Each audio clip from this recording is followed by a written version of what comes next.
জানুৱাৰী মাহৰ 10 তাৰিখৰ আগতে আমি চতুৰ্থ বৰ্গ এডিআৰিত যিসকলে উত্তীৰ্ণ হৈছে তেওঁলোকক আমি নিযুক্তি পত্ৰ দিম আৰু জানুৱাৰী মাহৰ 15 তাৰিখৰ আশে-পাশে তৃতীয় বৰ্গত যিসকলে উত্তীৰ্ণ হৈছে তেওঁলোকক আমি নিযুক্তি পত্ৰ বিতৰণ কৰিম। ইয়াৰ পিছত আৰু কেইটামান বিভাগৰ নিযুক্তি পত্ৰ আছে। ইঞ্জিনিয়াৰৰ নিযুক্তি পত্ৰ আছে, এগ্ৰিকালচাৰ ডিপাৰ্টমেণ্টৰ নিযুক্তি পত্ৰ আছে আৰু বহুখিনি বিভাগীয় নিযুক্তি পত্ৰ আমাৰ সন্মুখত আছে। বিভাগীয় নিযুক্তি পত্ৰখিনি আমি ফেব্ৰুৱাৰী মাহৰ 10 তাৰিখৰ আগতে আমি শেষ কৰিম, কাৰণ নিৰ্বাচনৰ মডেল কোড অফ কণ্ডাক্ট যোৱাবাৰ 27 ফেব্ৰুৱাৰীত আহিছিল আৰু সেইকাৰণে আমি অত্যন্ত সচেতন যাতে মডেল কোড অফ কণ্ডাক্ট অহাৰ আগতে আমি নিযুক্তি পত্ৰসমূহ দি সমাপ্ত কৰিব পাৰোঁ। সৰ্বশিক্ষা অভিযানৰ যিসকল শিক্ষক স্পেচিয়েল ৰিক্ৰুটমেণ্ট ড্ৰাইভৰ জৰিয়তে চৰকাৰলৈ আহিব তেওঁলোকৰো নিযুক্তি পত্ৰ প্ৰদানৰ প্ৰক্ৰিয়া আমি ফেব্ৰুৱাৰী মাহৰ 10 তাৰিখৰ আগতে শেষ কৰিম। আপোনালোক নিশ্চিত থাকক, সকলোৱে নিযুক্তি পত্ৰ পাব যিসকলে উত্তীৰ্ণ হৈছে। আমি অধৈৰ্য হ'ব নালাগে। কোনোবাই কৈছে মই প্ৰাইভেট চাকৰি এৰি দিলোঁ। চৰকাৰে এই কথাবিলাক বিবেচনাত নলয়। চৰকাৰে মাত্ৰ যাতে আপোনালোকে চাকৰি কৰাৰ পিছত দৰমহা পায়, পেঞ্চন পায়, চাকৰি কাৰ্যকালত যাতে বিপদত নপৰে সেইকাৰণে আমি নিযুক্তি পত্ৰসমূহ ভাবি চিন্তি আমি সুন্দৰ কৰি দিব যত্ন কৰোঁ আৰু অকণমান ভাল কৰি দি থকাৰ কাৰণে যোৱা 5টা বছৰত মোৰ চৰকাৰৰ দিনত কোৰ্টত কেছ হোৱা নাই, নতুনকৈ চাকৰি পোৱা ল'ৰা ছোৱালীয়ে কষ্ট পোৱা নাই আৰু এটা সুন্দৰ ব্যৱস্থা এটা 22 তাৰিখে হ'ব আৰু চাহ বাগিচাৰ ল'ৰা ছোৱালীখন আমি আকৌ 5000 পোষ্টৰ আমি এডভাৰটাইজ মুকলি কৰি দিম। তাৰ মানে অসমত নিযুক্তি চলিয়ে থাকিব। আজি আমি পালো ঘৰত গৈ ভাইটিক কম যে আজিৰ পৰা তই দৌৰিব আৰম্ভ কৰ, কাৰণ এডভাৰটাইজ আৰম্ভ হৈ গ'লেই। আমাৰ বন্ধুসকলক কম যিসকলে নোপোৱা বুলি দুখ কৰি আছে যে তহঁতি চিন্তা কৰিব নালাগে, আকৌ পোষ্ট ওলালে আকৌ চেষ্টা কৰিব লাগে আৰু অহাবাৰ ইলেকশ্যনৰ পিছতে 1 লাখ গৈ 2 লাখ পাই যাবগৈ আৰু কিমান আগুৱাই যাবতো চিন্তাই নাই। আমাৰ সুবিধা ওলায়ে থাকিব আৰু তাৰ কাৰণে আমি সকলোৱে পৰিশ্ৰম কৰি থাকিব লাগিব আৰু সকলোৱে নিজৰ দায়িত্ব সুন্দৰভাৱে পালন কৰি থাকিব লাগিব। বহুত আগবাঢ়ি গৈছোঁ।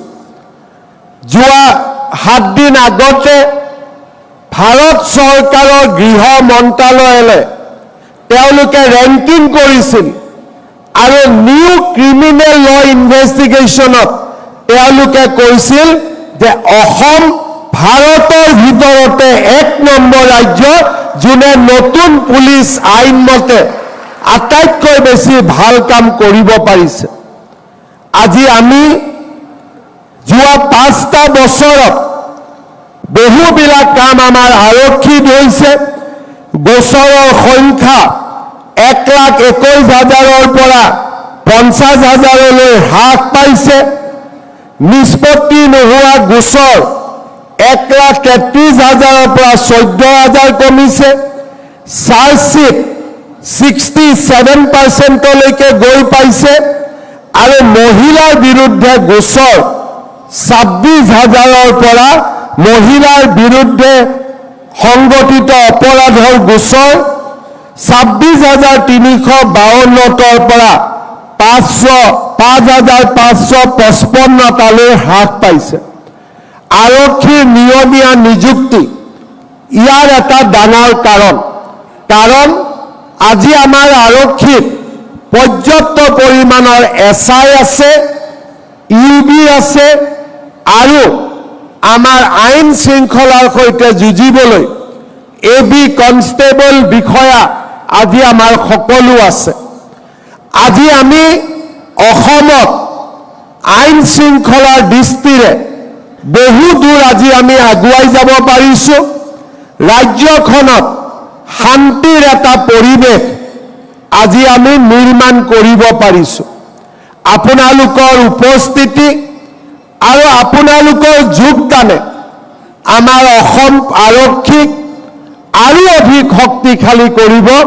মই আপোনালোকক আনুষ্ঠানিকভাৱে অসম আৰক্ষীলৈ স্বাগতম জনাইছোঁ।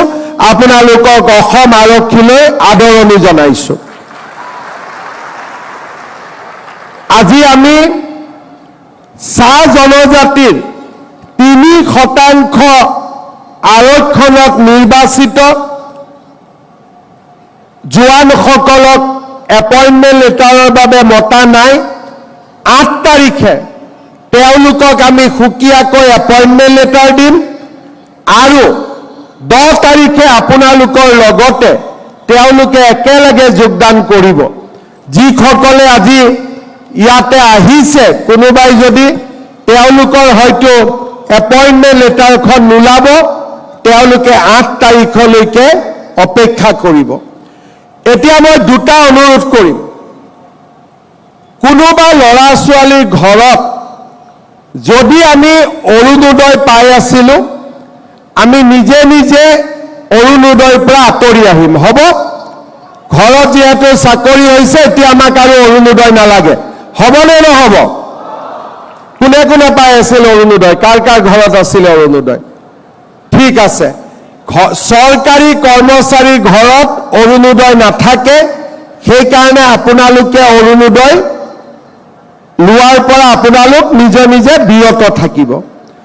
দ্বিতীয়তে, আজিৰ পৰা আমাৰ এটা নতুন কৰ্মযাত্ৰা আৰম্ভ হ'ব। পুলিচ মানে চেলেঞ্জৰ কাম। পুলিচে মাজে মাজে বিপদৰ লগতো মুখামুখি হয়। চাকৰি পোৱাৰ আগতে, যোগদান কৰাৰ আগতে ঘৰৰ নামঘৰ মন্দিৰত আপোনালোকে সেৱা কৰি আহিব, যাতে ভগৱানে আপোনালোকক গোটেই জীৱনজোৰা আশীৰ্বাদ দি থাকে। যাৰ যাৰ নামঘৰ, যাৰ যাৰ মন্দিৰ, সকলোতে চাকি এগছ আৰু কিবা এটা আগবঢ়াই আপোনালোকে প্ৰাৰ্থনা কৰি আহিব, যাতে আমি সদায় নিৰাপদে থাকি, সুৰক্ষিত থাকি অসমৰ ৰাইজক ৰক্ষা কৰিব পাৰোঁ, অসমত আইন শৃংখলা আমি ৰক্ষা কৰিব পাৰোঁ। যিদিনাখন আমি পাছিং আউট পেৰেড ল'ম, সিদিনাখন আমি প্ৰতিজ্ঞা কৰিম যে ৰাইজৰ